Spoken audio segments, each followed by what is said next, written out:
What's up? Not much. Good to see you so soon again. How you been? Uh, you could imagine on fire. It's just like it's out, no, it's out of control, but in a good way. But at the end of Yeah. the day, still on the court 7 days, doing my thing. But a lot of things obviously have changed all around, and a Mhm. lot of things in the oven, and it's crazy. Uh, it's like the whole world knows MACCI now, where people maybe in tennis just knew, and a lot of stuff going on even with Hollywood. So it's crazy. It might probably going to do a reality TV show, making of a champion here at the. It's out of control, Awesome. Awesome. but I'm it's all excited good. for It's you. all good. Yeah, it's all good, and I'm just having fun with it. But still, like I said, everything around me kind of changed. A lot of craziness, but I still do exactly what I got to do. Yeah, love it. Love it. Yeah, and I talked to Mila yesterday. She's super nice. Is she one of your front desk folks? Yeah, yeah. What I do is a little different. The model I have a lot of the ladies, they have kids in the program, and I kind of barter some stuff. So yeah, Uh, she's one of maybe 12 that work the desk, and yeah, but she has good personality and good energy, and I like her a lot. cool. Cool. Awesome. Awesome, Rick. So what exactly Well, is yeah, this we're just waiting about? for some people. Oh, so it's a mix of a live Q&A. So we got some folks coming in. It's kind of like a VIP thing for a few people. And, Great. I'll be asking you questions as well. And we got some pre-sent to us. So yeah, we'll just have some fun. Yeah. You So ever heard of the PBD podcast? PBD. PBD podcast. Is that He has pickleball? What's that? no, no, no, no. He has millions of followers. I did it Monday. They picked me up in a limo. I was in the green room. I mean, Whoa. he has a big podcast, and Oh. um, that's someone just called. No, the ripple from that. He's never had anybody on tennis related. I mean, he usually has like, I don't know, business people or mobsters, or I don't know who he has, Politics. but he saw the movie and he said, I got to meet this guy. And they were blown away with the stories and stuff. And we had a great time. It was really cool. Cool. Oh yeah, I see some really hard hitters on this podcast. Yeah, I'll have to check. Like Patrick Bet David. Yeah, that's He's who an it interesting was. guy. Yeah. Yeah, yeah. Cool. Awesome. That's great, Yeah. Rick. Yeah. So So a lot of yeah, good stuff.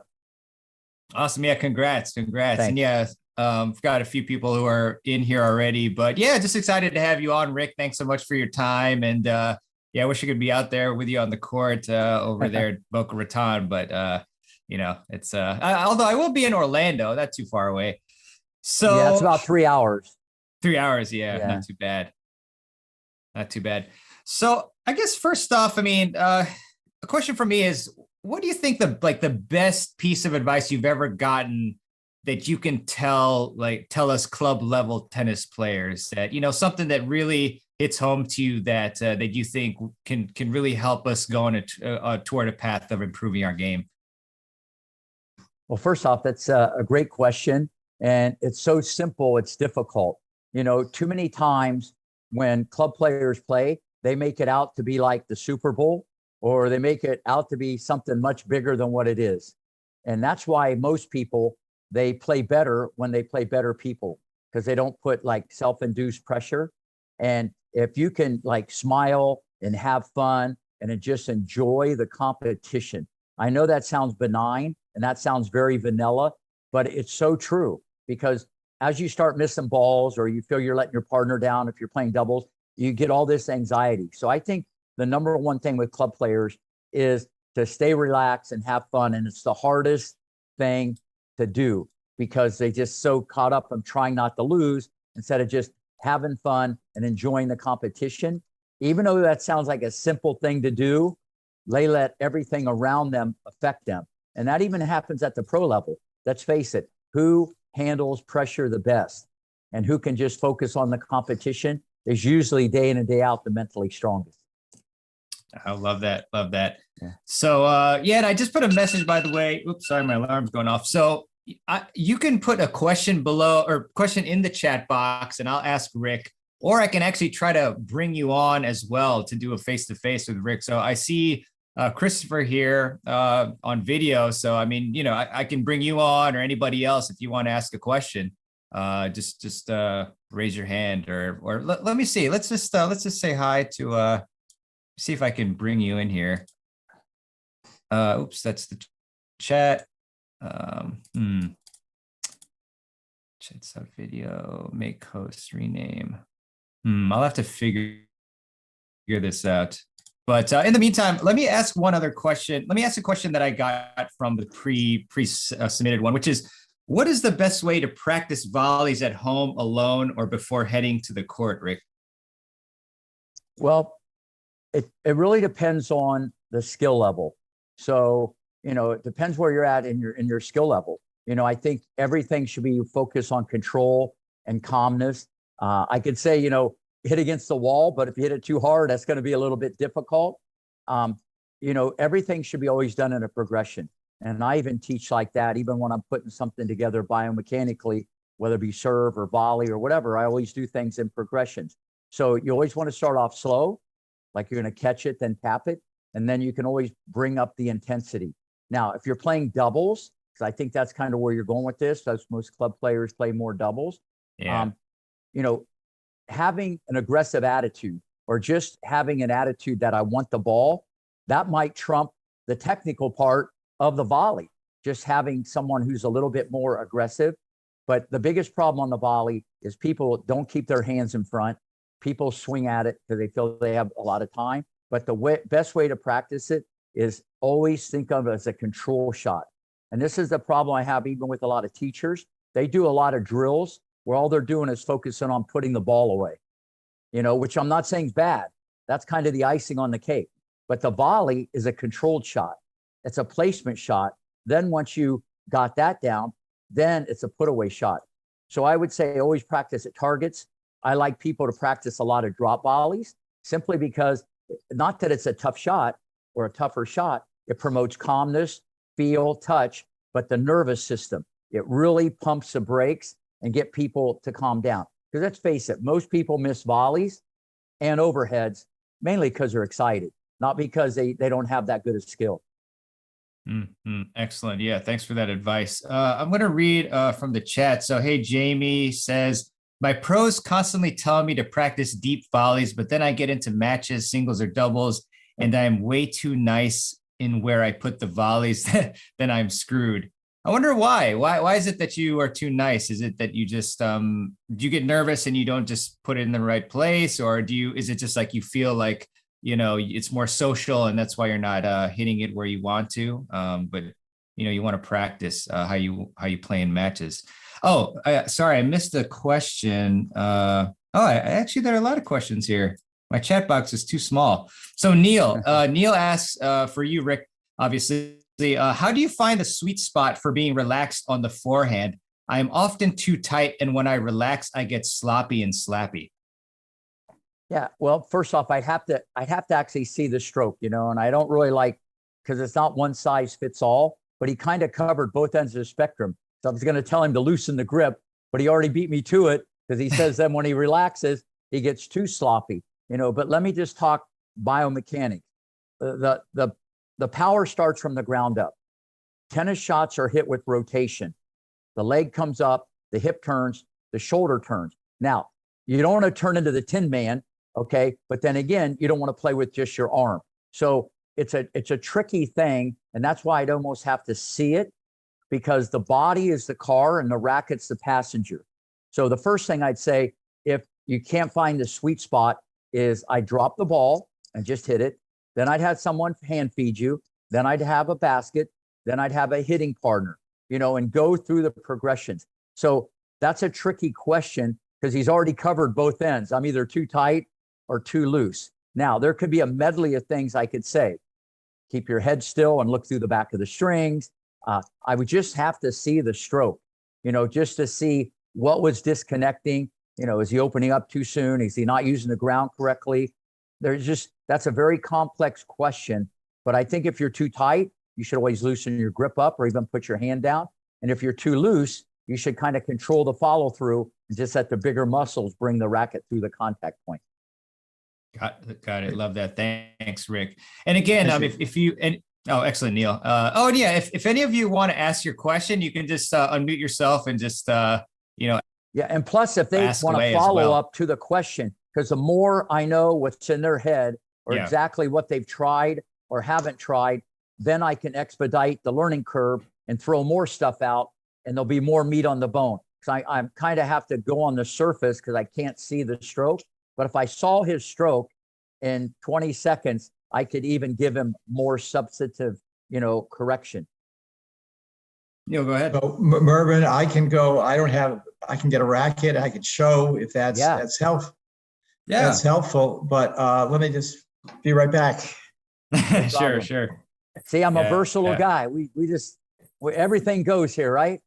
That's right. Everything goes. A winner finds a way. I mean, that's the way this thing should work. Go get a racket. Well, I'll bring the computer out to the tennis court. We'll be on the tennis court in 20 minutes. Who knows?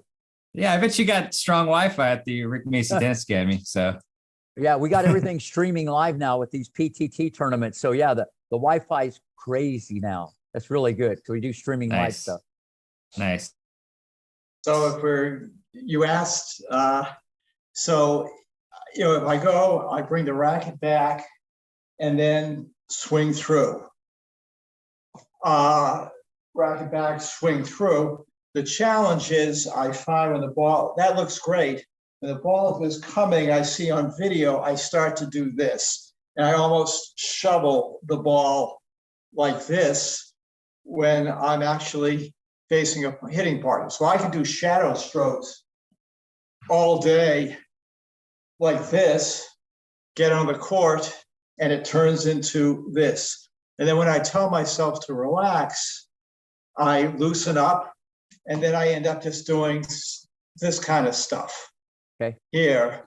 So I'm trying to find the middle ground.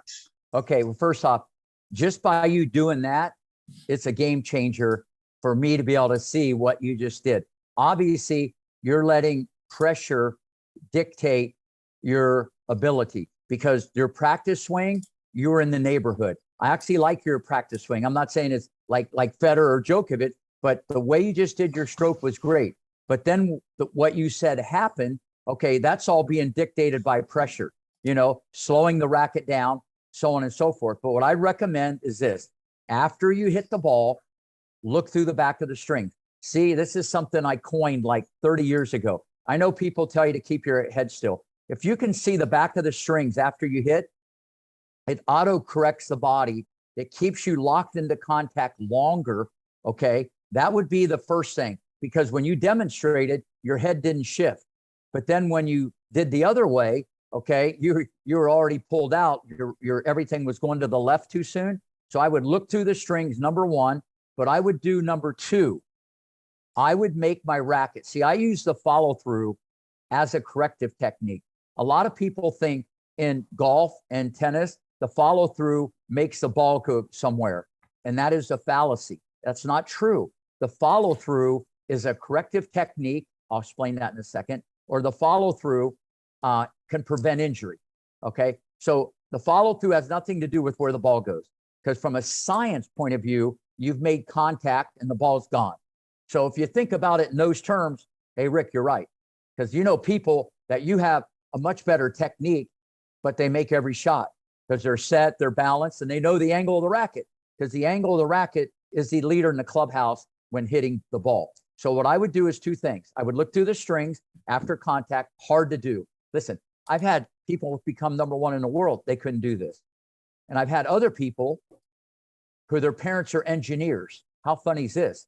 And they played high school tennis, got a little college scholarship, and they have better technique than some people I've had that were top 10 in the world, technically, because their parents made them do it 100 times at night, because an engineer looks at it through a different lens. They understand physics and science, and they make them do the repetitions. And the last thing I would do, or the second thing, I would make your racket touch your back. Okay, go ahead and do your follow through like you demonstrated without the ball, the first one. Okay, see how you're, oh yeah. So what I would do is I would overcook the follow through, extra crispy, and I would deaccelerate, whether it's around the ribs like Federer or way over the shoulder. That way you're thinking of the end. And when you think of the end, a lot of times the before and during can autocorrect. See, because I see two things. I see you opened up too soon when you said that, and the racket then deaccelerates. So what I would do, look through the strings, touch your back.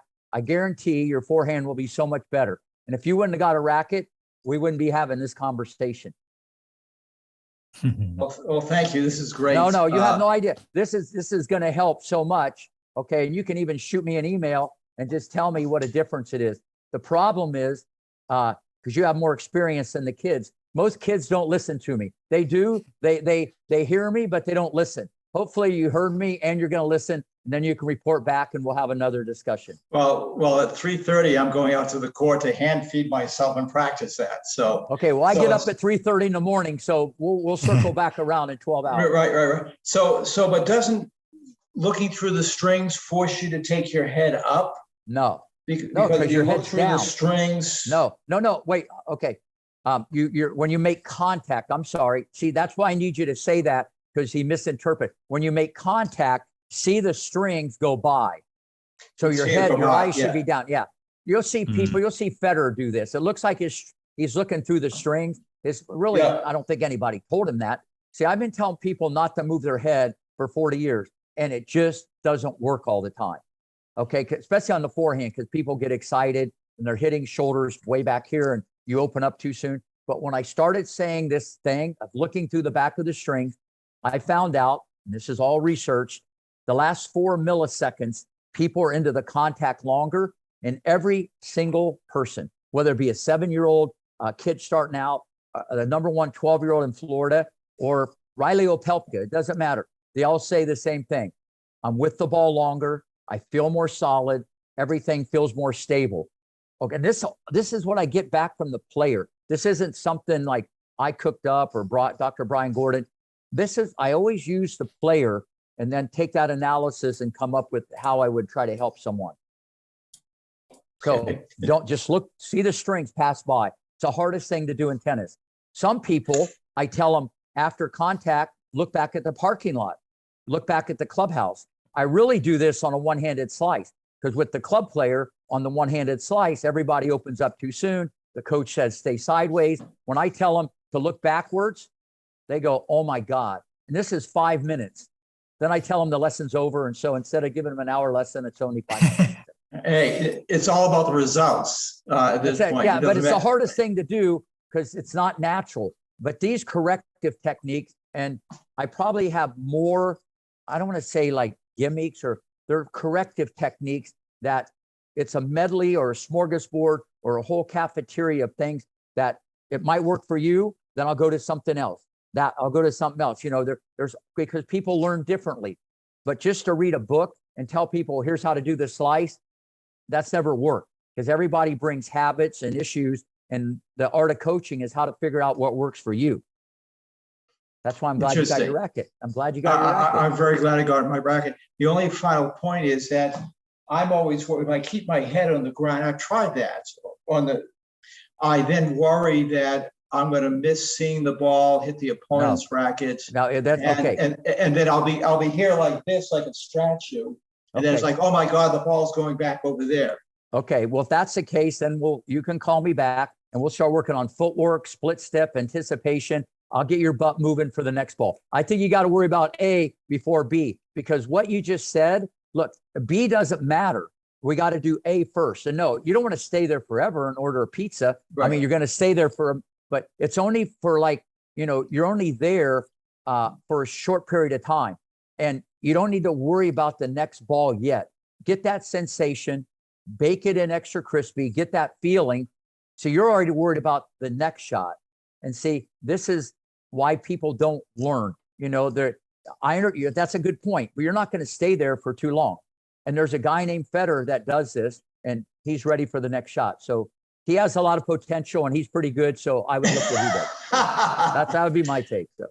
All right. Thank you very much. I'll let somebody else go. No problem. That was a great question. I'm glad you got your racket. Thank you. Yeah. Great job. Does anyone else want to hop in? And if you need help unmuting, I can unmute you. But yeah, does anyone want to ask a question? Christopher, go ahead. Yeah, just based on what you were going through with the forehand there, Rick, when you have players coming over so much, do you find that they extend into the court enough on their forehand? Or is it just coming too much around? Say the question one more time, because I love what you said, because I have a very different response to there's a whole different way I'm going to explain it, but say it one more time. Okay. What the question was. Okay, well, I'm formulating the question as I'm talking to you here, but often when I see forehands, at least I learned on wood rackets, okay? I go a while back, but I was taught, my forehand, when I make my turn, to extend more into the court. Okay. As time has moved on, we've shifted more to open stances, etc. So many players now, even players I work with, they drag the arm so quickly around the body and really overemphasizing the follow through as you were just teaching it here. And oftentimes I'll have players, like beginners, when they go to hit, the ball's like going 3 courts over. And it's like, why is it going there? It's like, because your stroke is too circular instead of coming through before you're coming around. Kind of feel where I'm coming from? Absolutely. First off, there's so many good points that you just said. Let me explain, because this is a little complicated. First off, because the rackets are so much more powerful and the strings, and you got bigger athletes, it's very different back in the day. Like when we played, all you would hear like turn, step, hit. You know what I mean? Be sideways to the ball. Even now, the majority of the shots, when you take the racket back, your shoulders should actually be further than your hips. That's what we call a separation angle. You can create more torque at the end of the stroke. But don't get caught up in that thing for right now. To answer your thing, this is what people don't understand. And this is where I think a lot of coaches and teachers, if they really study this stuff and they see high-speed video or they have a good eye, Nadal's arm, because when you think of Nadal, it's one thing: topspin, clay, heavy ball, double net. His arm fully extends, just like you said. If you look at Federer, his arm, and he has a different objective: tighter spin, low over the net. His arm fully extends. Joker, his arm's still a little bent. He doesn't have a pure straight arm, but it's still, he gets extension. The problem that you get, because you got a lot of people on the internet or people just regurgitating and putting together their own song and dance. They talk windshield wiper, break it off. Even I say turn the doorknob, but that's after a full extension. You're absolutely right. Depending on where you're hitting the ball, and I need to clarify that. If you're hitting a short angle, that might be different. If you're hitting a topspin lob, that might be different. But as a rule of thumb, you're right. Okay. You always try to hit through the ball. Even my great friend, Robert Lansdorf, he still teaches the kids exactly how he did, 40 years ago. And no one can drive ground strokes, especially these girls that come and visit me that have worked with Robert. That's kind of a different game, but he has everybody hit through the ball, even catch their follow through in front. Now, the follow through, I'll say it again. The follow through has nothing to do with where the ball goes. It can help prevent injury, but here's what it does. When you go over your shoulder, even after you extend, and I put this on video, when you go full extension, like you do, like you said, up here, the ball will be a little cleaner. You'll have a tighter spin in general. I'm not saying always, but when you'll see that, Agassi did that a lot. He came over the shoulder a lot. When you go around the ribs, that's going to create a little bit more what we call angular momentum. You'll have more spin. When you take the racket up on the right shoulder, that will make more spin. When you tell people to follow through, like Nadal, and do what we call a flare, that will promote more spin. So the follow through, when people tell you, do it like this guy or do it like that guy, you can use that, but that's not a good reason to do anything. You got to do it what works best for you. But to answer your question, you're 100% right. You want to try to get full extension, because here's another thing. When people get excited or nervous, like we started off the conversation, most people deaccelerate, they shorten their strokes, they, please God, make this ball go over, and they break it off, and they put more spin on it, and you can see that even in the pros. They put more spin, but they can camouflage that because they look like they're ripping, but their ball speed could diminish 10, 15 miles an hour. So you're right. You want to still teach people to hit through the ball, because way too many people, like you said, they shank it more. They come across too early. They put accidental spin on it. And another thing, back in the day, the grip was pretty standard. You know, it's more Eastern, and that was going to make you hit it cleaner with a cleaner racket face. Now that you got a semi-Western or a Western or a severe Western, some of these kids look like they're going into the World Ping Pong Championships the way they hold the racket, and they're putting so much spin on the ball, they can't break an egg. They don't miss, but it doesn't go past the service line. So the grip orientates the racket face. So always remember that. But the grip has nothing to do with, like, you know, anything other than that. One, it can make you get more spin or less spin. But I love your question because, you know, I hear you read it, wiper, do the wiper. Okay, well, you want to extend before you wiper. Yep. That's what you want to do. Or I have people, the number one girl in the country in the 12th. I have her extend out, catch the racket, the tip is pointing at you, and the strings are down, and I have her just rotate. Every single ball is that far from the baseline. And I have her have to catch it and not even worry about the follow through because the movie's already been shown. The movie's over with. And she does better. Then she'll get into the match and she starts breaking it earlier. She gets accidental spin. They go a little bit shorter. So I'm just giving you some corrective stuff to kind of work with your students. Mm-hmm. Mm-hmm. Great question, though. I love that. Can I give a quick follow-up here? Yeah. Yeah, How about a follow through? That's even better. Both. But if you're working with a beginner player, speaking of grips, what grip do you start them out with? First off, great question. It depends on the age, because I teach 3-year-old, and I had the number one 80-year-old guy in the country wanted to come in here and learn the ATP forehand. I got to tell a story, and he's the best guy in the country in the 80s, and the guy hit it just like Jimmy Connors. He never hit topspin in his life. In 5 minutes, I got him hitting topspin. He goes, Rick, I haven't hit topspin in my life. I started at age 4. So you can always learn. But he had an Eastern grip. So it was very hard, but he had a great stroke. He always hit it in the middle of the racket. I would start people out at an Eastern, but it depends on their age. All right. And it depends on their ability. I don't even have some kids at 6 and 7 use orange ball or green dot. I have some kids right into yellow. Because obviously I get some kids that, you know, maybe their parents played in the NBA, or I have some very talented kids. So we get right into it. So, but to answer your question, I prefer an Eastern. And here's why. They can find contact. They won't get discouraged. And that's a nice thing. And the other coaches here that use the orange ball, I use it too. And the red, most of them are in an Eastern.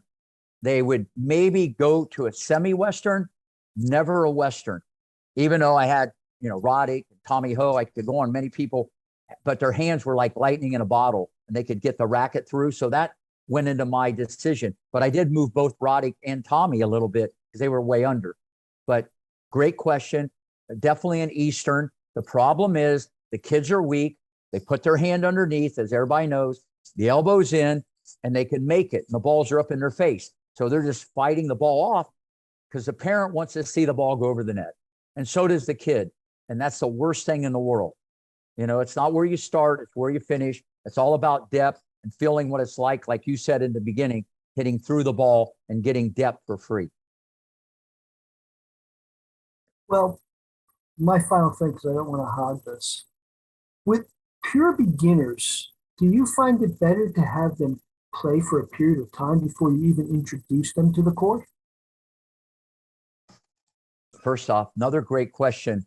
I think the more sports that you play, it can only help you.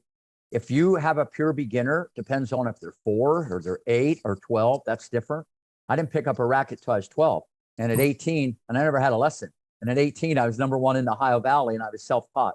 I mean, that's a crazy story in itself. So at the end of the day, it depends on the age, the size. So I can't really answer that. But I would say no. It's better to get fresh out of the oven, new muscle memory. And I have many, many beginners shadow swing.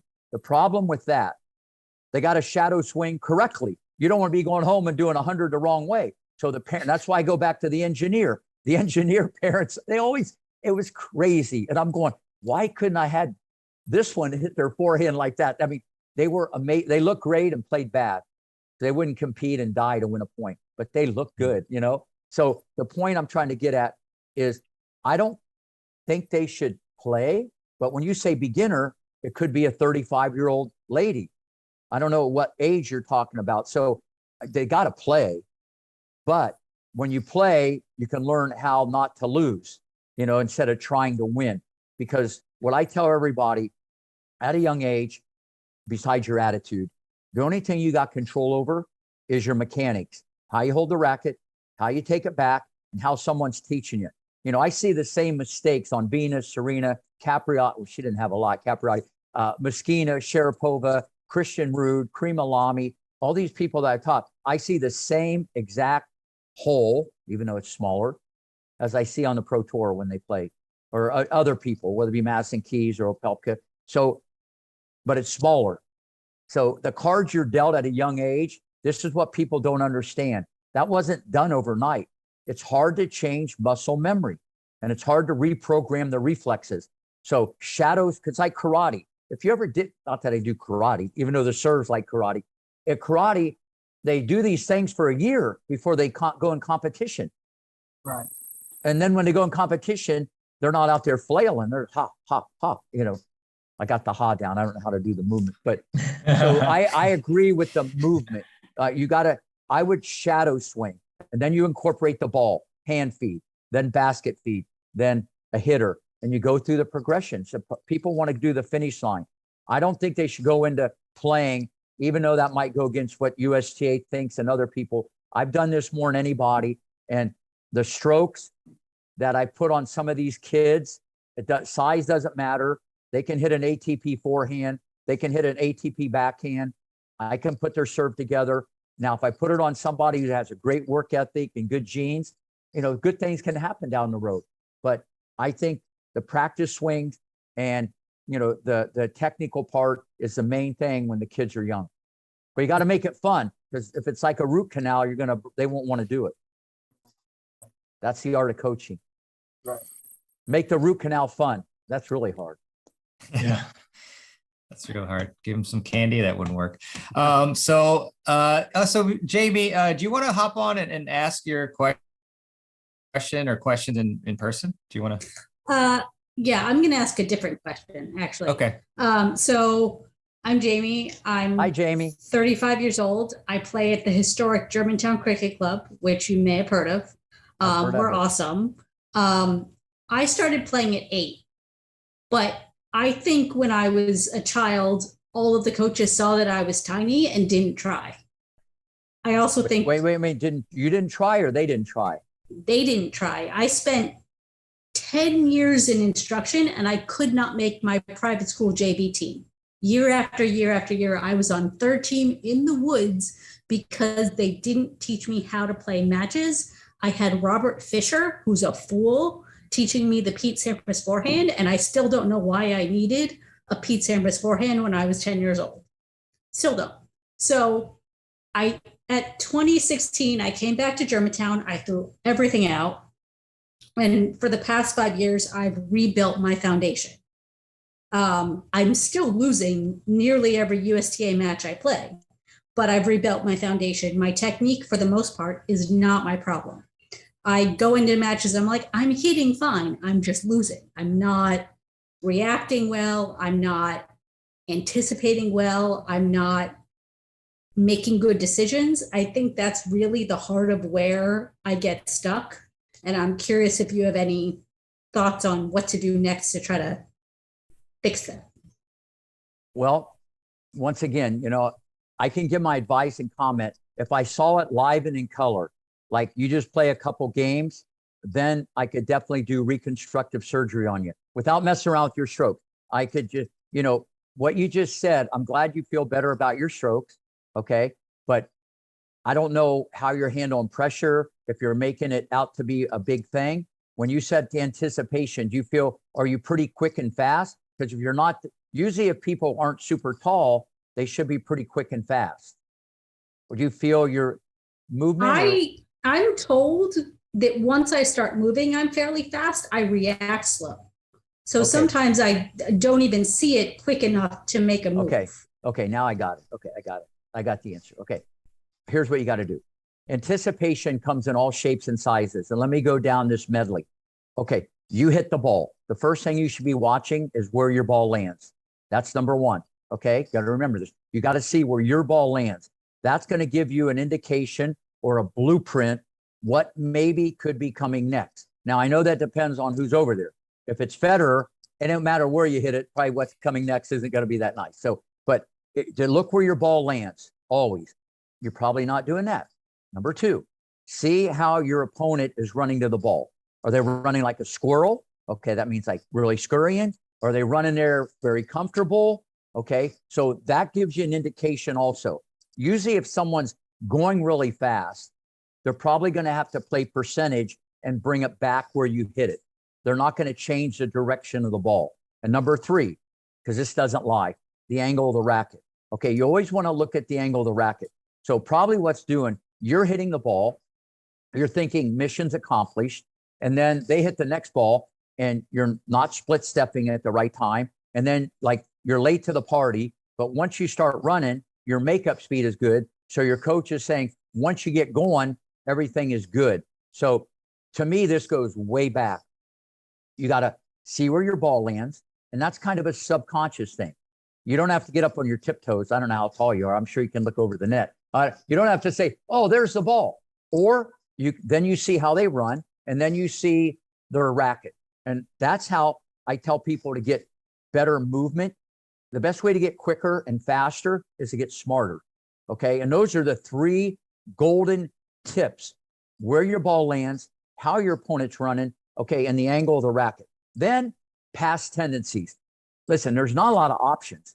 They're going to take the ball cross court or down the line. It's not like there's 20 options. So even if you leave too soon, okay, very seldom, and I haven't seen you play, have you been wrong. It's not like you're leaving too soon and they go there, or you're leaving too soon and they go there. The more you're wrong, the more you're going to be right. So I would start, I don't want to say the word cheating. I tell people to make more of an educated guess. And this is a big thing with juniors, because I have some people, obviously like Serena, she could fly, okay, or like Venus, okay, or maybe someone like Kenin, she I felt anticipated probably better than anybody I ever coached. Where like Sharapova, she was limited, but so understanding what I just said to me is like gold for the question that you just asked. Okay, if you feel you're getting late to the ball. Now, next thing, maybe how you're hitting the ball. I don't know if you're hitting higher over the net, low over the net, the quality of your stroke. Maybe you're just hitting so many short balls that you're putting yourself in the defense. So now we could go back to the technical part. Does that make sense? So it's kind of an entree of a lot of different things. But if we're going to talk movement, all right? And then the next thing, your court position. I don't know if you're near the baseline. I don't know if you're inside the baseline. I doubt it. I don't know if you're, in the dining room at the cricket club. I don't know where you're standing. So that has a lot to do with it also. Because if your makeup speed is good, maybe you got to be, back farther. But then again, I don't really teach people that way. I kind of teach them differently, but everybody's different. So if you could give me feedback on what I said, I think I could help you even more. Do you ever look at it like that, or you just hit it and then wait to see what comes? So I'm sure your coach says split step, right? Yes, and I've actually been doing a Nathan Martin program that's focused on that recently. What is that? I don't know. He's a tennis fitness guy. Yeah. Yeah. Online, he's got maybe. like 20 programs for different things, and his new one is speed, agility, reaction, and it was $10. So I've been working my way through that. Okay. Well, what I just tell you, I don't know it, but what I just told you is going to help you a lot. Yeah, I mean, that's very helpful. I definitely. So we have. Did you ever do that? What I just said? I have a lot of trouble focusing on what's happening on the other side of the net. I think I miss cues all the time, and it doesn't matter what surface I'm on. Like I know that my technique is fine if I can get there, but if I had $1 for every time my pro said, when you see X, do Y, and I totally missed that X happened. Like, well, here's another thing. Now, if that doesn't work, see, I got plan B. I already done A. Now I got plan B. What I have kids do, because some people are not plugged in, and if you're not plugged in, the computer doesn't work. So I tell them when their ball hits the court, okay, I tell them verbally, say something verbally, bounce. And then when their opponent hits the ball, hit. I have them say it out loud. And then they split step. Every single kid, when I make them do that, even though it's annoying and they don't like to do it, they all say, I feel quicker. I'm a big fan of split bounce hit, but I'm usually saying it in my head, not out loud. No, say it out loud, because now your whole nervous system is going, what the heck is this all about? It's a different, when you say it out loud. Now, the person on the other side might get mad, but that's her problem. They can come on this podcast and I'll show them how not to get mad. That's a different podcast, okay? Free invite. All right. Thank you. No, that's what, but I'm glad you got your strokes under control. That sounds great. Excellent. Yeah, and I see obviously we have a bunch of other people, so I mean you can feel free to unmute yourself and ask the question. It's been pretty fun actually to have everybody ask face to face.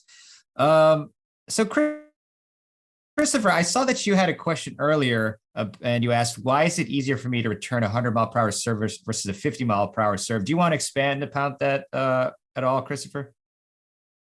Yeah, I guess so. That's actually one of my greatest challenges when I play. I operate better against big servers, probably because I can just use their power to direct the ball back. But when I have players where I'm basically coming up to the service line to return serve, that's where I have some of my greatest challenges. And I'll have this is doubles tennis also, and I don't want to fall into the situation where I often do, where I'm just returning right back to the server. So I know it's kind of vague. No. Listen, what? Okay, but so if you think of it in theory, okay, it should be the other way around. If you ask a high level pro, would you rather have the ball come 140 or 40? They're going to say, they think I was on drugs. They would say you're 40, but what you're doing, because you have an Eastern grip and you have a one-handed backhand chip. Yes, I do. But yeah, I already got your game figured out. I've never seen you hit, and I'm getting this thing figured out. You got an Eastern grip, you got a wicked lefty backhand slice, and you block it and you hit it right at the guy's feet when he comes in the volley, and your opponent poaches and you win the point. Depending on your partner. Not all the time. Okay, good answer. I agree with that. Nothing's always. But to answer your question, you want to obviously stay. If you already answered it, you're using their pace, so you don't react, and you got to have a short stroke, and you have a good clean grip, so it's like a trampoline or a ricochet type reaction. And when you got to generate the pace, what I would do, if you're talking about these marshmallow cupcake second serve, I would turn it into approach shot. You'd be amazed of how many juniors, when I tell them take the second serve and hit it and come to the net, their footwork becomes so much better and their weight transfer becomes better.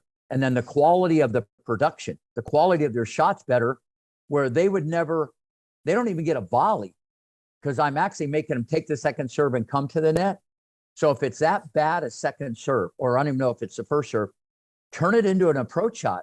Because at least that way, I think you're going to get more mileage out of the weight shift, okay? Because you're probably waiting a little bit and trying to do it with your arm, and you get more power in your own mind by the ricochet. But so you got to supplement that by you going forward more, and just it's not a return of serve if it's that bad. To me, if you're playing doubles, I turn it into approach shot. Have you ever tried to do that? Because to me, I think that would change everything. Well, oftentimes when I'm in doubles, depending on who my partner is, I will be in the deuce court. I do prefer playing it, but as you know, there are so many theories. I'll be in deuce. For me, my backhand's always been my best stroke. My backhand's probably easy 5.5. My forehand may be down to 4. Okay. No, you can chip that thing low cross court. You've done it for 60 years. But here's what sometimes will happen. If I have an aggressive net player, my left hand slice or chip or whatever goes right into the righty's forehand. Goes right into the net player's forehand if they're looking to poach, which often they are. So then the geometry of the court is much narrowed down for me. But you got such good feel on your backhand chip. I would lob it over the net man's head. Oh, I do that too. Yeah, I do that most. All right, we're getting along a lot better. See, we're getting along much better now. No, I mean, do that a few times. That'll keep that guy's butt standing there. But listen, the best versatility is being versatile.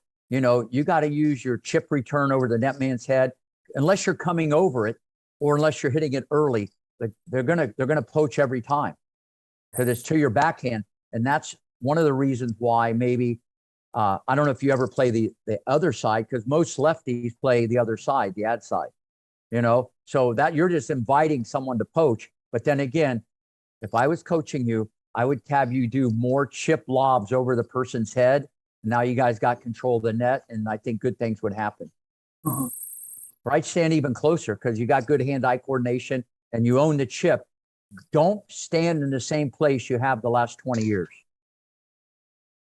And that's a big problem. People don't like to experiment. Kids, adults, whatever, they get comfortable. They stay in the same place. And I know it's scary because no one likes to fail, but you got to be uncomfortable to get comfortable. You got to fail to succeed. I would get in there tighter and almost bang. I would take that thing much quicker. I'm speculating because I haven't seen you play, but if I saw, like, I could give you some good pointers, but you could even use this with your students. It sounds like you work with a lot of people. Yes. I know I didn't answer the question, but I answered something. I don't know. No, you did. You gave me good insight. You know, you gave me good insight. Or stand in the alley and just hit forehand. I don't know the speed of the serve. Well, I'll put it this way. So some of the second serves I see, depending on who I'm playing with, maybe they're 60, 65. And what I see is I have to generate everything off of those serves. I have to it's almost like hitting off of a drop ball. You mean the guy you're playing 65 or the speed is 65? Speed is 65. Oh, okay. Yeah, that's no, okay. Well, that's some good juice. Or maybe sometimes it's the same. Speed any age, it could be the same, you know? Yeah. I mean, I think. But vary your position, even if you have to stand back farther and lock. Doubles and singles is a whole different game if you play correctly, you know? So how I would orchestrate this in singles, it's a different discussion in dubs. Yeah. Good stuff, everyone. So oh yeah, go ahead. Sure. Could I ask a question about the serve? I don't want to jump in, but No, go for it. so I'm the guy with the racket now. But what happens is on my serve, I'll turn around, I'll go through and I won't get a racket drop. You know, I'll come through, position like this, and then kind of drop it right here, and then kind of come through like that. As opposed to what you see with the pros is they'll of course, my shoulder is limited, but you know, the pros will almost like touch their butts to the lower back with and I can't get anywhere close to there. And I don't know how important that is or what I can do to increase the power on the serve. So when you say you can't go down any lower, did you have rotator cuff surgery? No, just no shoulder problem. No, well, other than stiff shoulder here, it's like boom, and then it's like coming through like this. Could you do that same motion? I don't want you to break a window. Could you do that left-handed? Have you ever tried to do a left-handed serve? I know it could feel weird. What do you know? The racket went lower. Yeah, much lower. All right, next question. He's playing left-handed from here on in. We've already. All right, Best of next luck. question. See, listen. Yeah. No, see what I mean? So basically, it's muscle memory, and that's all this is. But I'm going to answer the question. Yeah, is it a big deal? Absolutely, because when the racket, let's assume you do other things correctly, the edge comes in, the edge goes down. Okay, all this depth creates how much the racket's going to flare out to the side and set the table. See, when it goes all the way down naturally and then it comes out, now this is set up for what we call internal rotation, and that's going to give you even more power coming back. So, and I got to look at what you just showed me and then throw a little pressure into the deal or a little tension into the deal. And it's going to limit spin. It's going to limit power. So I always got to put something. Yeah, I know. Now I definitely ruined your game. Okay. So it's, so you just felt what it felt like. I would say if you hold the racket looser, obviously that could help a little bit. But if it doesn't go down, like you said, like the pros, something is compromised. Now, maybe you do some serves where you just start on the scapula, on the right shoulder blade, and you just start from here. Not that, yeah, I would put it right on the shoulder blade and just do that a handful of times, and then go ahead and incorporate the toss. So you visited that neighborhood, you know, then the brain's going, I was just that neighborhood a minute ago. And then when you do the wind up, the racket kind of goes in that neighborhood because it's fresh in the mind. So it's more muscle memory, because think about it. Your racket drop was better lefty, and you probably never did that your whole life. Correct. Yeah. See, so this is where muscle memory, and that's why you got to do things to kind of counteract that. So I would just say, hold the racket looser, maybe start a few times from that position, do different starting. Is it like this, or is it like this? Like that. I would put it right on the scapula, butt cap to the sky. I would put it right on the scapula. I would have it even more up and down. I'd have it more this way. Even put the butt cap straight towards the ceiling. But somewhere like there. So it's just like bang, just like straight like that. That's another thing. People tell coaches, scratch your back, but they don't put the student in the right place to scratch the back. They have it too far to the other side of the body. And that is wrong. Yeah, that's wrong. Okay. So it's like this. Yeah. I mean, you watch where these guys racket drop. It doesn't go over to the left shoulder. It's closer to the right side on the hitting side. But I would start the progression. I would start, then you go up and snap, crackle, pop. You lead with the edge and then pronate. I would just do that exercise and then incorporate the motion. The problem is when you start putting Humpty Dumpty back together and you use your whole body, tension occurs, then you miss a couple, then you get tight, then you get mad, and then everything just gets shorter and shorter. So you got to kind of just start from there and establish that feeling. But it's interesting because you know what to do and you've seen what they're doing. And that's the good thing. So when you serve, do you feel you're not getting enough power? Do you feel it doesn't snap as much, or you're not getting that much spin? Both. I don't get as much power. I'm able to get by getting it deep in the box. I muscle memory is I can put it backhand, forehand, deep in the box, but I'm not juice. No juice. Yeah, no, there's no juice. It's because just because so it's not like this. No, it's on the scapula. It's on the Do you want to go from there? So the scapula's right here. Yeah, right there. That's the shoulder blade. That's where you want to start. And now let me ask you this: do you have the same problem on the overhead? Oh yeah.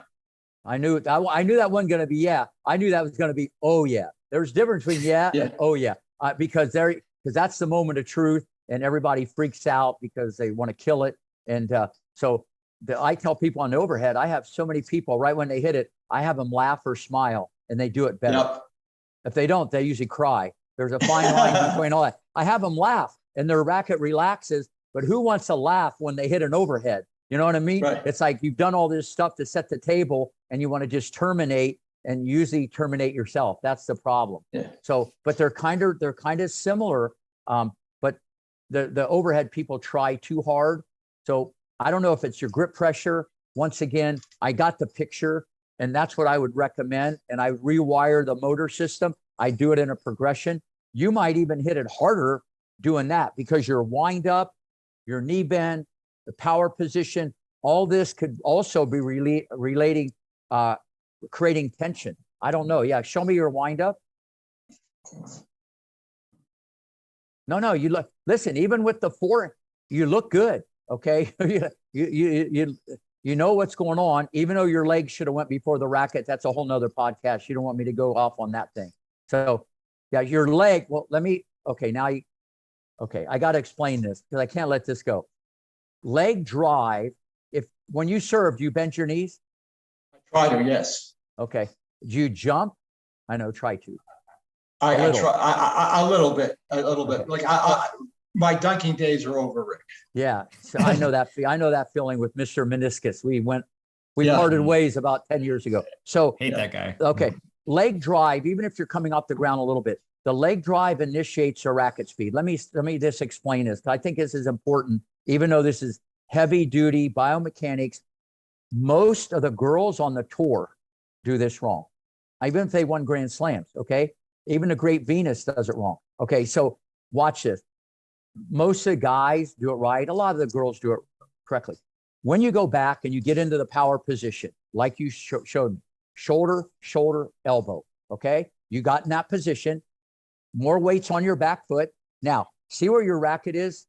Your racket would never be there. Okay, go back to here. Go back to, if you can see me on the screen. Okay, now, what should happen is his leg, your leg goes up first.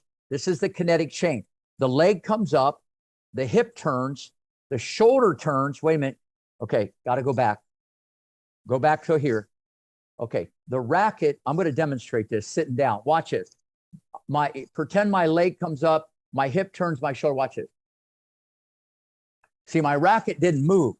My leg came up, my hip turned, my shoulder moved, and my hand is still here. My hand is now ignited. What I'm saying is, from a science point of view, leg drive, that's the driving of the legs, initiates the racket movement. Now, many people do this at different times. You'll see Opelka, okay, who I worked with a lot when he was 12, 13. You'll see how Isner does this, Sampras, Roddick, okay? They have the racket here, okay, and the legs drive the racket in. It's what we call counterintuitive, okay? One action is going one way and it creates another action. What you're doing, and I know this isn't the problem because there's tension first, your racket is in the back too soon, so your legs are driving at the wrong time. Now, a lot of people, they not only have it in too soon, they have it on the other side. And I tried to explain this one time to 500 coaches, and I got like people looking at me like, and I had to keep explaining it, okay? And even with all the USTA coaches back in the day, they didn't understand the concept. Look, and the human eye can't see this stuff because you're taught to be free and relax and be smooth and spaghetti and whatever else you want to say. But what happens is when you get into this position, whether you hesitate or you have a lag like Sampras or Isner or Opelka, okay, you're in this position, the legs drive it in. See, the legs go up and it makes the racket go in. So what that does biomechanically, or from a science point of view, it makes the body go up faster into what we call a dynamic cartwheel, and it makes the racket go faster. So when I told you all this, loosen your grip, okay, chill out, whatever, the best way to get the racket deeper, it's what we call a cause and an effect. When people drive their legs, generally, at the right time, the racket goes down correctly every single time. But this is advanced, what I just said. I know I probably gave everybody a headache, but you're driving your legs, even if it's little, at the wrong time. Because some people will tell you, they'll put the racket in, like, you can't see this. And I could name 10 girls right now, which I'm not going to because they'd probably like say something, that they put the racket in too soon. And that's why, here's what happens from a coaching point of view. The coach will say, your head's coming down. You're opening up your left side too soon. Or with club players, they serve better to the forehand if they're a righty because they open up too soon. The coach is identifying a symptom. They're not telling them the culprit. This is heavy duty stuff. So when you get into this position, okay, and if you are going to use your legs, now if you're playing, in the national 70s and you don't jump, you're just going to go bang. You just want to focus on a wrist snap. But if you're using your legs, the legs go up and the hip turns and the shoulder before the racket goes into that bat. But this happens so quickly, you can't see it. And I do that exercise. I think I got something on YouTube as a tip to just practice that exercise. And that's why I've been fortunate to have so many, if they listen. Like I said, most kids here, they don't listen. If they want to change, the serve is the easiest to teach. Okay. It's easy to hit it hard and it's easy to have your serve okay. But there's a reason why Roger Federer, not that I'm saying he's optimal in everything, but he has the third most aces on the tour. Think about it. He's 6'2". And that's not even counting the unreturnables. Isner doesn't count because he's like 8 feet tall. And even Ivanisevic was another guy that was number 2. But Federer has the third most aces because of 2 things. He does what I just said. Okay. The ball goes over the net higher. That's what we call the angle of descent. And as a result, his percentage is higher and he hits better spots because his leg drive is perfectly synchronized. Roddick was that way. When Roddick played on the tour, he had the highest speed, best percentage. And that's not in the water. Now, you can perfect garbage. You can put the racket in too soon and still have okay serve. If you do 10 million of anything, it's going to get better. But that doesn't mean it's optimal. So what I'm saying is, if you can work on that too, if there is a little bending or a little jumping, the leg should go before. Because the serve, people don't understand. The serve is like a volleyball spike. The serve is like a dunk. The serve is not la, la, la, la, la. It's not that. This is window dressing. Look, this is window dressing, how you start. I mean, everybody starts different. You want to be relaxed. You want to be smooth. But the moment of truth, when you get to here, are you shoulder, shoulder, elbow? Is the weight on the back foot? Okay. But the key, and this is the number one problem. We represent like 12 girls with in a management company. We're like top 10 in the world. They're all like 200 to 600. They're younger, 18 to 22. Every one of them, the legs drove at the wrong time. And they won the Orange Bowl. They won the Toilet Bowl. I don't know what bowl they won. They won everything, but their serve could be better. But they do it wrong. And when I put them on probation, and there's a way to do this, everybody's blown away. So there's a way to go about teaching that instead of me just saying, hey, your racket's in too soon. Good luck. I wouldn't do that. I got a way to do this in progressions, and everybody freaks out. So I would think about that too. And I have no idea how we got up on that question, but yeah, there's a single cue to think about then, and it's not just for me, for everybody on this call. Yeah. When you start thinking about the timing, is there a cue or something you should think of? Because we talked about touching the scapula here. I can get that. I can work on that. The leg drive is a little bit more complicated. Very complicated. Well, first off, well, go ahead, finish your question, because I know I went to the advanced stuff. I went to filet mignon, and we're kind of talking hamburger. Hamburger here. Yeah. So you can go like this. You gave me a great point here to touch the scapula. Can you do it this way? Yeah, do it this way. Do it no, the other way. Yeah, just swing like you're swinging that way. Like wind up, and let me just see. And then the drop. Wait, would you see? I want everybody to watch. Do that again. I'll show you when to stop. Stop. Wait, go back.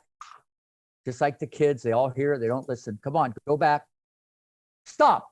Okay, the racket would never be there ever. See where his racket is? I can see it on the other side of his body underneath his left armpit. See, the racket would never go that far. This is for any of you guys that coach. It shouldn't. It should stay on the right side of the body. I'm not saying, look, there's a handful of girls that do this right on the tour. The racket, the men's and women's serve look different. The guy's stroke looks shorter. It's not has nothing to do with strength. You want to keep it on the right side of your body. Put it on the right side and swing. No, it's on the other side. Keep it on this side. Just don't take it down, turn. See, he's not turning soon enough. This is an interesting lesson. Ready? Start to face the net. Wait, right? Go ahead and take it back. No, stay this way. Like serve that way. Now take the racket back. Now start turning forward. Turn now. Now let it drop. I know that felt like you just broke your shoulder. Yeah. That was the best serve that you've hit in 60 years. So that's the best serve. Look where his racket is. And the racket doesn't go past the middle of the skull. I'll show you. You have to see this in slow motion. It's because the racket's on the hitting side. The problem is I've deviated from his answer. You just want to know how to be loose. And now I'm into like how to serve like the guys on the tour. But I don't know if I'm making sense to the rest of you, but this is like gold. Yeah. Turn. No, that's all right. We're still friends. Don't worry about it. Turn. So there we go. Oh, I like that. Now let it drop. See, this might acerbate. This might ruin your serve, okay, before it makes it better, because I'm making you, on one hand, I told you to touch the back. That was a corrective technique so you could visit that neighborhood. Now I'm showing you like how I would teach a pro, okay? And it's not in the water when you see people like Roddick, Opelka, Serena. I mean, even though I give everybody a lot of the same, there's a lot of common threads between a lot of these players. But isn't there, but aren't you opening up too soon? And No, you're opening up too late. really? Well, yeah, So you could open up too soon, but remember that you end up exercise. like, you end up like this. Well, that could happen too, but that's a different cut. You're opening up. You weren't opening up quick enough. It's like the forehand. You got to open up to get your hips to rotate. So I understand what you're saying. All I was talking about, the legs, if they drive the racket at the right time, the racket will stay on the hitting side of the body. And from a side view, that's why I put you like that. The racket would be down the middle of the skull. Yours was at the Philadelphia Cricket Club or Germantown, where we're at. Your racket was way over here. Yeah. So Fascinating. you're serving with like a fishing rod or a hockey stick, and I'm serving with a ping pong paddle. But that's away from your question because he wanted to be looser, and I might have made you something tighter, but that's how you would serve the tennis ball. Turn. No, went too far. That's okay. It's okay. I'll send you a hoodie. Don't cry. There we go. Yeah. There we go. There we go. Yeah. So really, it's amazing how That much is, sooty you no, have to turn. you're doing great. Yeah, thank you. So much problem. sooner to I have- turn. On the serve, I have potential. It just takes a while to get there. Yeah, I love that. And I always tell people, where you need to fire the legs and then the racket drop. Like I always say, hey, Rick Macci, that's his biggest, tip there. So love that. So Brooks, let's go to you because I know you have a question. So go for it. Yeah, so thank you. Just a 3.0, finally just moved up, learning, probably played, 10 USTA matches the last couple of years. And so a couple of things. Well, one, a quick aside. I had an instructor did tell me that I should switch hands. I'm a lefty, but I broke my wrist when I was a kid. So and it healed wrong. So I have this kind of physical defect where basically I play with it. So I probably should switch maybe when I get 10 years older. So I'll switch right-handed because I play golf right-handed. But, just an interesting aside. But and because of that, being a lefty, I think, and on one of your sessions, Mervon, they recommended that the lefty play the deuce side, I think, right? So that you're both hitting overheads in the middle. Mm-hmm. But the way my wrist is closed, if you will, it's a little harder to play the deuce side because on those backhands, my backhand's better. I get them at these weird angles that it's just kind of hard to, get them back consistently. And I'm much more consistent on the ad side. So anyway, just a quick aside. But my question is, I've noticed that when I play with better players, one, I win because the better players, especially my serve game, because, I can just get my serve in and let the better player, win the point at the net. However, and it's fun to play with better players, right? I'm getting better. I'm seeing harder balls. The question is, I need to learn some tactics to be more aggressive because I tend to think to defer, maybe try to cover maybe 40% of the court. But then I'm doing my team a disservice because there's some balls that the only person who's going to get it is me. And I'm not doing my job enough, right? And I'm focused on, moving and cover, so I'm doing an okay job moving around like I'm supposed to, but I'm deferring a little too much. So any kind of just tactics to make sure, and also I know if the player's really good, I can tell this player is going to hit it hard. Even when I'm the up player, I tend to back up to the service line almost, and so I'm not aggressive enough at the net. So any thoughts of how I need to think about this? Yeah, first off, great question. First off, we have a lot in common because I broke my wrist 3 times growing up. And I got to tell a quick story because I broke my wrist playing basketball on a Tuesday, and I actually played a tournament that Saturday. I had a two-handed backhand, and I couldn't hold the racket with two hands. And I played a guy who we were always like pretty close, and I beat him worse with a cast on my hand because I had to run around my backhand, and I never hit my forehand better than ever. And my footwork was unreal, and I learned to hit a one-handed slice. And that's actually in my book, and that is a true story, and that's beyond crazy. So I don't recommend that to get better in a certain shot, but no, I know the feeling about breaking the wrist. You brought up a good point. Whether you play righty or lefty, that's up to you. I tell people there's not a wrong way or right way. There's a better way, because you mentioned, should the lefty play on this side or that side? And that might change match to match who you're playing against. I think the best plan, I tell everybody, is flexible. It's adaptable. So don't get into this is the way it's done. It has to be the way it works for Brooks. You know what I mean? It has to be what works for you. So it could be a very flexible thing. Now, as far as tactics, you got to fail to succeed. Okay. Whether it be business or tennis. And, whether you're like afraid of getting harpooned by the ball and you're deferring a lot, you're right. I think you got to play some matches where, because you're letting, I think, the pressure of wanting to let your partner down or whatever affect you. And you got to move before you're supposed to move. Because here's what I always find out, because I don't do a lot of like club doubles, but people want to protect that alley like it's gold. And if you think of the number of balls that go down the alley, it's not a lot. But when it goes down the alley, it's like, oh my God, it's the worst day of my life. And you feel like, terrible. But so many balls go down the middle, and so many balls you could have poached. You know what I mean? Yeah. Not that I mean I want you to be some like psycho jumping all over the court. Yeah, I'm not aggressive enough. Yeah, people wait till the ball's hit. And there's an old saying I tell everybody, if you hesitate, you lose. Okay. And if you wait, you'll never be great. You got to just say, I know the ball's going cross court. And even though I normally wouldn't do this, what the heck? The sun's going to come up tomorrow. On this one, I'm just going to go. And once you break through some of these things and you do it in a competitive environment, you get the big C, you get confidence, and confidence builds confidence. Your coach can do all these drills. I'm not saying that doesn't help, but when you do it live and in color, that's why I put kids in situations when I make them do things when there's more meat on the bone, and I might even have them do it in certain tournaments. Because once you prove it under more pressure, then you own it. Then it changes everything.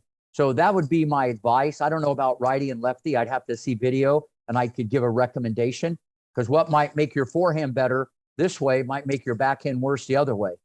So, it cuts both ways. So I wouldn't even want to answer that one. But I just think when you're at the net, you should go out there and you should say, every time on the deuce court, when my partner gets it into their backhand, I'm going across the court like Batman, Spider-Man, Aquaman, whatever man you want to be. And I would just go. I would overdo this extra crispy. Don't worry about the alley. Okay. Now, the worst thing can happen. Your partner might not want to play with you any again, but there's a lot of people to play doubles with. So don't worry. No, that's not going to happen.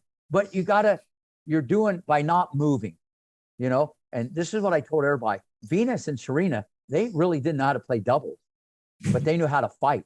It was like a Compton street fight. They were just out there flying all over the place. And if you watched them on the tour, they weren't playing like regular doubles. They would just like hit balls at you. They would just run everywhere, but they were so aggressive, and even though they missed, they changed like the whole way the other people thought.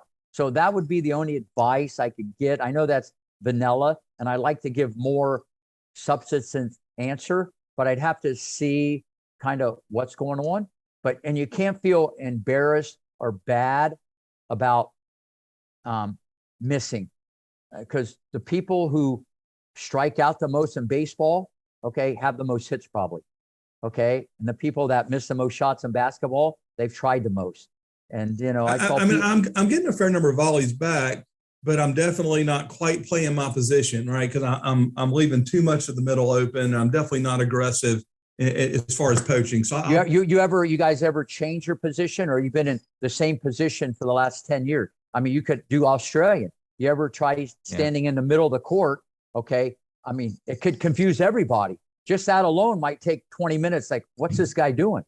They might even tell you, hey, you're in the wrong place. Can you move over there? I mean, change your position. Yeah, I played a match last night and we were losing, and the guy said we played both back. So that's good. And give them a different look. Yeah, and they were way better when we were but instead of doing that's a good one. But I would also just stand in a different place. I tell people, come to the net, like when they play singles, some of the kids, and they can't volley that well, but just the fact they come to the net and they apply pressure and they don't even have to volley. They could be bluffing just so people feel pressure. But at the club level, I feel people get caught up because they got to work. They don't have a lot of time to practice. You get stuck in a rut. You're doing the same thing. Stand different, do things different. Don't worry about the repercussions, because once you experience it, like I said, confidence breeds confidence. Thank you. No problem. Love that. How about the I formation, Rick? You think Brooke should try that? Yeah, that's kind of what I mentioned. He should stand in a different place. The I formation, and maybe your partner will hold serve, and you won't be down a Brooke or a break. I don't know. Nice. Oh man, you got the dad jokes. Love that. Cool. Well, great question, Brooks. Yeah, appreciate really that. Yeah, and so there's one from Paula. So I'll read it for her. So she wants your best advice to get better at the backhand volley, and she put in parentheses to not be so scared. So maybe she's tentative with the backhand volley. So just any thoughts generally about that stroke? Yeah, I just put something on YouTube. As a rule of thumb, I like giving analogies, or I like to give reference, or people to have a picture. The backhand volley, generally speaking, is like a karate chop. So if you look at, now when I know you hear chop, you think straight down, but it's more from the shoulder, and it's more a little bit high to low. If she's doing one hand, I don't know, maybe she's doing two hands, or maybe she's doing 1.5, like a hybrid. What's her first name again? What's her first name? Is Paula. Maybe she's doing a Paula special. I don't know what's going on there. So there could be, I'd have to see it. Okay. Because does the technique drive the confidence? See, it could be a double-edged sword, but as a rule of thumb, okay, it's a short stroke. It's like a block with a follow through, but the backhand volley, if you're doing one hand, it's like a karate chop. You want a continental grip, maybe move it over a little bit more. If there's no stability, maybe it's a grip issue. It also could be mental. She's not confident, and so she's afraid to transfer the weight, and it's more of an attitude of being aggressive. But is it the chicken or the egg? Because if you got better technique and a better weight transfer, you might have better success. So once again, I'd have to see it, and I'd have to see if she's using one hand or two. Because way back in the day, Jennifer Capriati's backhand volley was like Chris Evert. She did two hands and she never missed it. And I told Stefano, I said, listen, I get it, but she's going to have 7 more inches of reach. And I taught her a one-handed backhand volley, even though she never missed two. All right. It was rock solid. And she missed in the Orange Bowl in the 18s or 16s, a backhand volley in the tiebreaker. And she did it with one hand. And he was so mad at me because she wouldn't have missed it with two hands. I said, but she'll probably win the US Open, be able to reach for a volley someday. So I get it. So if I saw Paula's backhand volley, I'm sure I could really help her, but I'd need a better picture to answer that one. Yeah, that makes sense. And she just also wrote two hand is stronger. So, okay, well, everybody at the club level, look, I don't say do one hand just because I said do Capriati do that. But if she does two hand, it's still the same thing. Okay. It's still like a karate chop. It's left hand dominant. But at the end of the day, it sounds to me like she needs to be more aggressive, get the weight into the ball. And even if your technique is shaky, if you go to the ball, usually good things happen. Because people let the ball come to them because they don't want to, they're kind of afraid. Yeah, 100%, Rick. So yeah, just, another note again, I know some people are in here like Break Room and Eric and Mikkel, and sorry if I mispronounced that, but feel free to, unmute and, ask Rick a question. Question for you, Rick, from me is a lot of us obviously struggle, when we're in, 6-all in the tie break or like down to break point, things like that. Like, what is your process that you suggest that we go through to be able to give us the best shot at playing and executing instead of just like, getting nervous and messing up, which is, a commonplace occurrence. Yeah, well, that's the wild card. That separates great from good, even at the highest level. Great is rare air. Everybody's good, but it's having the ability to flip it. You got to be able to flip it in your mind. And the fact that you brought up tiebreaker, it's almost like, oh my, that's why they call it sudden death. It's like sudden death. It's like and you can't make a big deal about it. And I know that's easier said than done. It's still a point. You're still playing competition. There's still someone on the other side. Everybody makes it more than what it is, whether it be break point or certain points or whatever. And the great players, it's mind control. And so I would want you to try to smile more in a tiebreaker, not think about it, because you're obviously thinking about it because you asked that question. And it's a very common thing because people try not to lose. Now, on the flip side, you don't want to go crazy and just start going for winners, because some people do that also. They get excited and they overcook it. So it starts in the mind, okay? I think you might be a little more patient, but you got to love tiebreakers. Tiebreakers have to be your best friend. You can't wait to play tiebreakers. You're good in tiebreakers. You got to look at it that way instead of, oh my God, it's a tiebreaker, or whatever's going on with each person. And that's what people do. Now, I know it's easier for Opelka because he can just bomb a serve, or Isner. I get it at that level. And it's, once again, does the technique drive the mental? Does, all this stuff is a package, but you should perceive it. I love tiebreakers. I'm great in tiebreakers. That guy's more nervous than me, but are you really looking at it like that? So I think you got to trick your mind. Okay. And if you can do that, and it doesn't happen overnight, I love tiebreakers. I got him now, instead of like, oh, I hope I don't lose this, everybody's different, but it starts in the mind that I love tiebreakers. And I don't think a lot of club players that you teach say that. They might say it. You can say it. You got to mean it. Mm-hmm. Mm-hmm. So you got to. How can?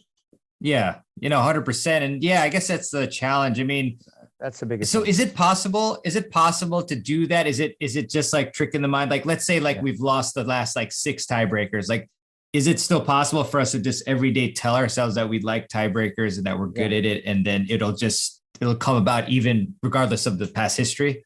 Absolutely. Because you got to remember, the past has nothing to do with the present unless you let it. Okay. The past is history. What happens in this tiebreaker is a mystery, so you can't let the past determine now. You can use that as a reference point. What you hear, like in this people are going to take some of the things I said and use that. If it's an educational thing, yes, but you can't let the past. And you've heard me say this before when we've talked, having the ability to forget is more important than remembering, not just in sports, but in life. I mean, some people are still mad about things happened 20 years ago. I don't know what that guy's problem is, but anyway, you got to have the ability to forget. I'm just telling you, that's a skill. Look at these guys play a point. They lose a 20-ball rally. The ball hits the line. Djokovic should have won the point 3 times. The guy hits it off the line, wins the point. Joker shakes his head, smiles, and taps his racket. Where most people would think, oh my God, they freak out. Or they think, well, the person's coming back. Or they lose a point, they get the ball and they're on to the next point. They have such mind control. It's like they never lost the point. That's how deep these guys are at the top. And I speak from experience, not just tennis, but other sports. That's where their mind's at. It didn't even happen. Where everybody, especially a lot of people, are more of a drama queen. They make, a perfect example. If you hit the ball into the net against someone a lot better than you, you're going to feel different than if you hit the ball in the net against someone a lot worse. But you hit it in the net and it's the same result and you lost the point. Why is it any different? Mind control. Federer doesn't look at it. He hit the ball in the net against Rafa or a guy 100. It's gone. And I think more club coaches should work with the people on that, because this is a big thing. It might even help them off the court as much as on with their tennis game. It's mind control, and you got to practice this just like you're practicing a forehand or backhand. Love and that. You can't Love do that. it one time. You can't do it one time and do this, and you lose a tiebreaker, and you go, oh, that stuff Rick Macci told me, that doesn't work. I'm going back to my way. I mean, that's what people do. I mean, listen, trust me, it works. Yeah, love that. Love that. Love the hearing all this wisdom. Really enjoying it. I can throw it back again. I mean, any of you have another question that's popped up in your mind? Okay. Yeah, we'll go with Jamie and then we'll go with Christopher. So I have a forehand question. So I have a semi-Western grip, WTA style forehand. I break the plane a little bit. My forehand is generally my weapon, but I struggle to shorten it. Either if my dad beams a ball at me and then he says I wave at it rather than taking a shorter stroke, or our grass courts are going to open in a couple of weeks and I can see it coming. They're going to tell me to shorten my stroke. I don't know if I need a different forehand or if I need to train differently, but I don't adapt well when I don't have as much time to get through the shot. Okay. Well, I know you don't have access to a racket, but maybe you could get up and demonstrate your forehand. But before you do that,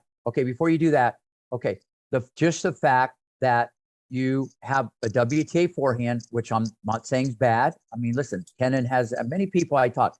Keys. I tried to teach her ATP at 17. She goes, Rick, I love it. It's better, more compact. I can turn the doorknob.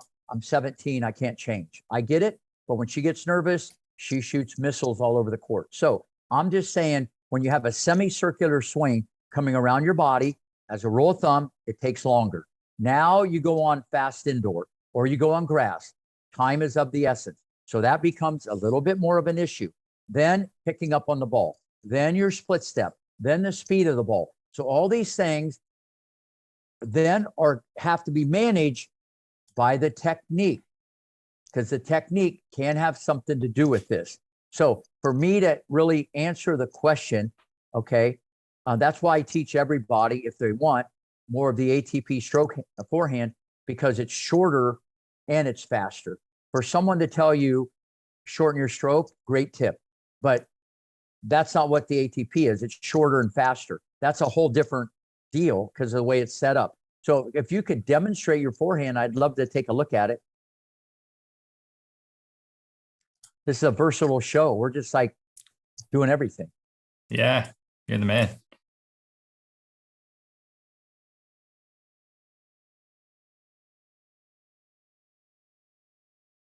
That's not bad. Okay, so I had a different picture. Now, when you did that, your stock went up. Okay, so it's better than what I thought. Your stock went up. I thought you took your racket back to the cricket club and the way on the other side. So you're in the neighborhood. It's a modified loop. You're on the hitting side of the body. Okay, why you're late is not, in my opinion, so much a technical thing, but I'd have to see each ball. You must be picking up on the ball late.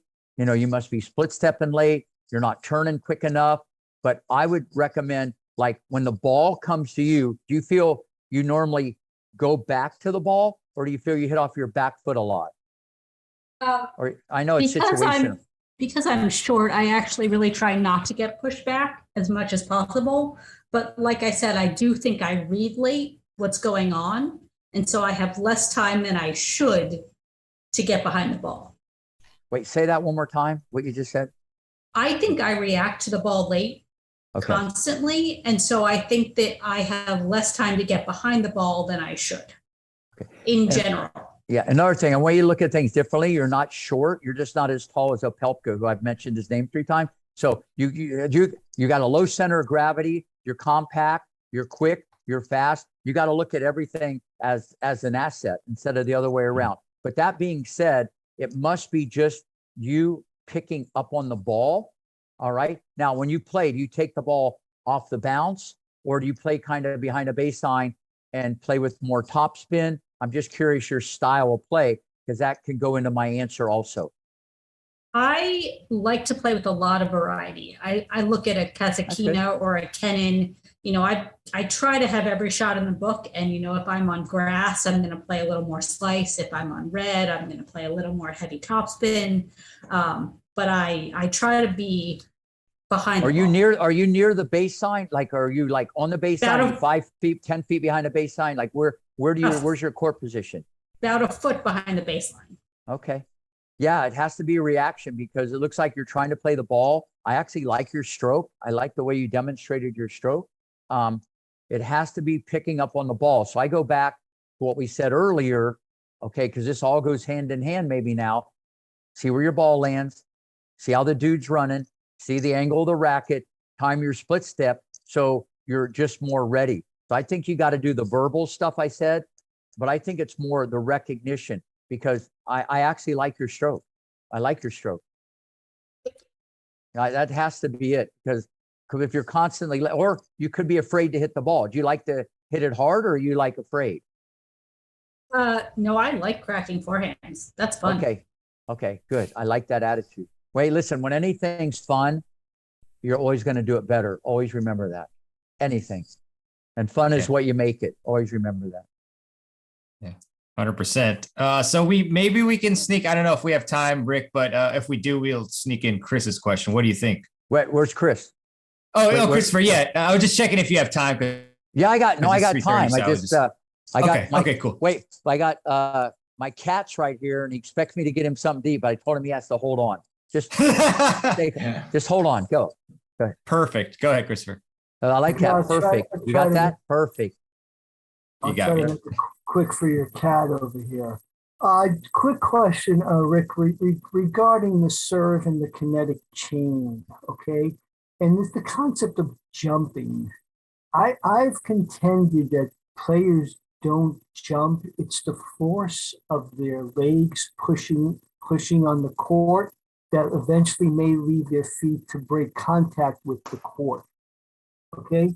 That all being said, with the quest for power, if we look back at the wood players, and I think of guys like Pancho Gonzalez and the Rocket, who played in an era where they had to keep one foot on the ground, and right. They gained tons of power in their serve.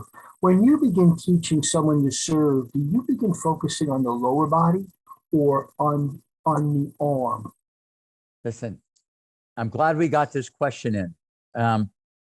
This is going to take a while to answer, but I got time. First off, amazing question. And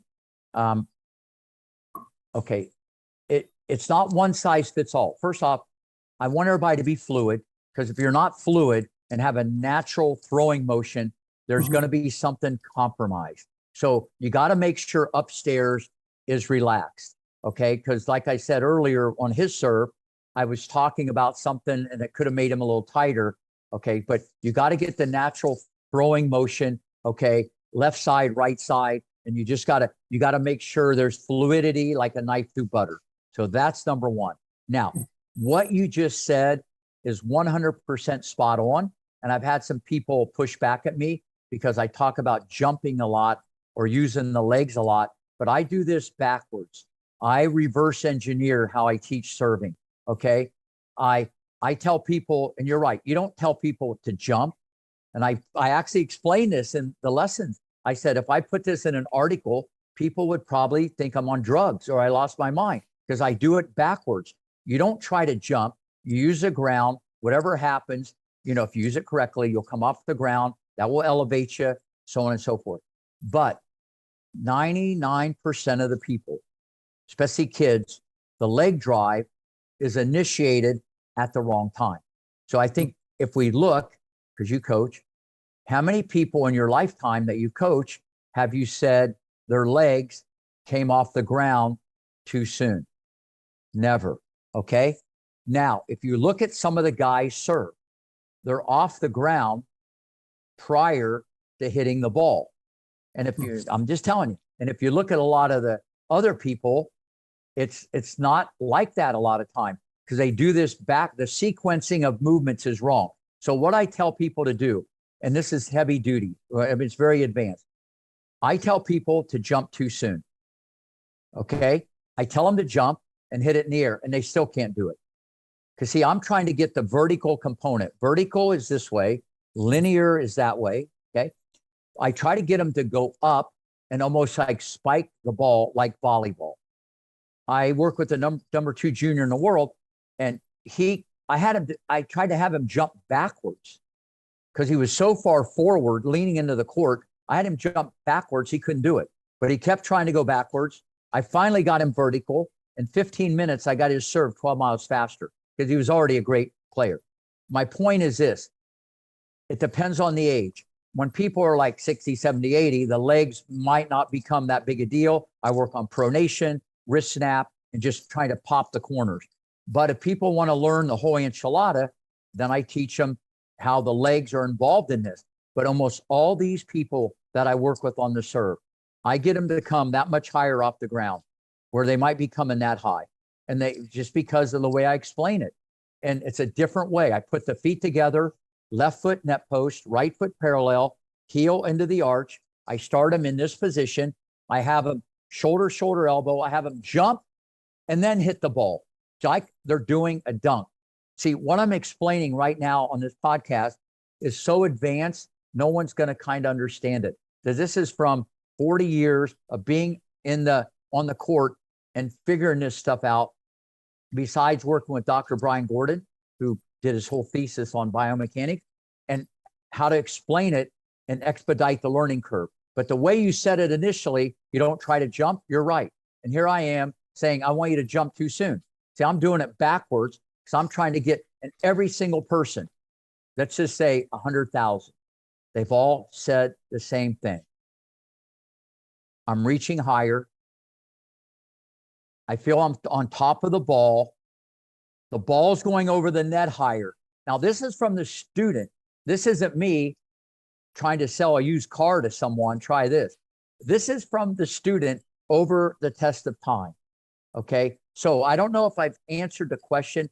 First off, some people, but you're right.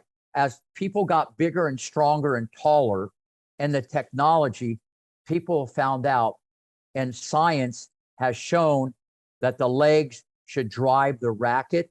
And even people maybe like Roscoe Tanner or Gonzalez or Laver or all these people, the racket was actually in the back too soon. And this through research, because let's face it, things change. People have come up with maybe a more optimal way to hit the serve. Okay. But people are very confused about the serve because your arm, when you grab a racket, you buy the racket, you put it in your hand, the racket's twice as long than the other arm. You take it back because you're supposed to be fluid. The racket gets in, okay, just like Neil, the racket was in too soon on the other side. And this is a very common thing. People are serving with a fishing pole or a hockey stick instead of a paddle. And I know I'm kind of all over the place because it's kind of deep what I'm saying, but you want to make them fluid first. But the way I teach the serve is very, very different. And when coaches come down to get certified and they're on the court with me, they're all blown away. Even some of these people have won Grand Slams or they played on the tour. They're going, this is crazy stuff. The way that these people end up serving. Now, the first question the player says, how long do I have to do this? I put people on probation for a week, for a month. I had one girl for 13 months. She had the best serve in the United States. She got a full ride to Arkansas, good player. She got mad every time she did something wrong. That's why she's not going to be a pro. But anyway, that's a whole different podcast. So the point is, this has to be done in progressions. And it depends on the skill level, their objectives, where they're at, what you see genetically as a coach, and what they want to learn. But if they want the whole enchilada, okay, that's kind of what I do. And everybody's serve is, in my opinion, the serve is the easiest to teach if you kind of know how to do this, because there's no movement involved. And that's my sermon on a Thursday afternoon at 3:30. Bless you, Father. There you go. That was incredible. I don't know if I answered the question or not, but I like to give as much information I can to let it percolate. If any of the people that have been on here want to shoot me an email, I'll be glad to answer it. It's not a problem. Awesome. Well, can't thank you enough. And thanks for saying extra, Rick. It was really an honor to speak with you today and, I think a few weeks ago, but thanks so much for everything you're doing, and really just excited for all the amazing things that you're have a hand in. So it's pretty incredible. And are those your books behind you, by the way? Yeah, I'm actually, I have an office at home. You want to hear something crazy? I got to tell it. Right above me, because I've done so many podcasts here, there's an article by Angela Buxton from England. She's no longer alive. She came to Greenleaf in 1992. And I used to practice 2 hours a day. You guys will love it, with Venus. And they go on grass, because I had grass courts at Greenleaf. They go, why you do that? And I said, to shorten her backswing, bend lower. A good volley becomes great. A bad volley is good. To teach her to go forward, blah, blah, blah. And so in the article, and it's right here, in 1991, when Venus was 11, I said, this girl will win 5 Wimbledons before it's all said and done. Now, here we are 30 some years later, and she's won 5 Wimbledons. I didn't know it'd be exactly 5. It could have been 2. It could have been 10. Maybe it'd been 15 without Serena. But I actually said that, and it's in this article because I just knew with both though, Venus, Serena, where this was going. So yeah, those are the books back there. This is my office. There's all kinds of goodies here, because if I have an office at work, but I can't get anything done there, okay? There's all kinds of pictures and stuff from the red carpet and all that good stuff that happened. But I do all the heavy lifting here in the podcast. So it's just like me and you guys and a couple of my cats. And that's the way I like it. Love it. Love it. And I feel like you should help me with my next lottery numbers, because your predictions are pretty spot on there. I stick to tennis. That's kind of where I go. Gotcha. No, it makes sense. And Rick, last thing is just, is there anywhere you want to just let us know to, like, check out your stuff or anything, or any last, words you have? First off, yeah, I mean, they follow on Instagram. There's always like, it's free instruction. It's amazing. YouTube, Rick Macci Tennis. It's like, I just put 1 minute tips on there. There's a lot of meat on the bone. It's all free. I mean, you can't be free. Plus, a lot of this stuff I have is a little more substance than maybe some other people, because I'm trying to help the coaches. And it's my way at this stage of the game of just kind of giving back. If they want to go to the website, www.rickmacci.com. I do a lot of Zoom videos, instruction. I got a couple this weekend. People can take lessons even on Zoom. I still teach 50 hours a week, 7 days. GQ Magazine's coming Monday. They're doing a thing. The Assist got a big thing that's going to happen here at the park. There's a reality TV show that could be happening. See how that whole thing goes. But at the end of the day, as I think I told you earlier, a lot of things have changed kind of around me. I think people know a little bit more what I did for Venus, Serena, and kind of changed history. But I'm still the same guy, down to earth, from Ohio, the Midwest. It's just like helping people and have a gift and like to share it with anybody, anytime, anywhere. Love it, Rick. You're the man. Just thanks again. And it was so much fun. And thank you, everybody, for the amazing questions. And amazing. I loved it. So it was awesome. Yeah. If they have an email, they can send me an email, info@rickmacci.com, and I'll get back to you within 24 hours and do my best to answer the question. Awesome. Well, thank you, everyone, again. And it was a pleasure. So we'll see you on the next session later tonight. But Rick, all the best to you. Have a great one, and hopefully we'll chat again soon. All right. See everybody later. Thanks.